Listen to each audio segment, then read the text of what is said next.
પહેલી પદ્ધતિ how, vote અને વેન. હાઉ એટલે કેવી રીતે, જેમાં ફ્લેક્સ કાર્ડનો ઉપયોગ કરવાનો. વોટ એટલે શું, તો એ ભેગા કરવાના છે.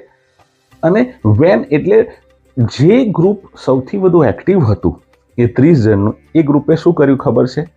એ ગ્રુપ હંમેશા પ્લાનિંગ કરતું હતું. દર 15 દિવસ થાય એટલે રિવિઝન કરવાનું, એક ટાઈમ ટેબલ બનાવેલું. એટલે જે એને ટોપિક આપેલા એ દર 15 દિવસ અથવા મહિનામાં એકવાર રિવિઝન થતું હતું.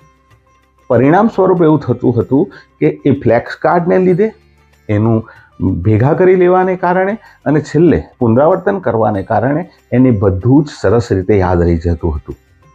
મિત્રો, આ 3 ટેકનિક્સ યાદ રાખવાની, જેના કારણે તમે બહુ જ પદ્ધતિસર શિક્ષણ મેળવી શકો છો, યાદ રાખી શકો છો. આ નવી પદ્ધતિઓ, ટિપ્સ સૌથી અસરકારક સાબિત થશે. Thank you.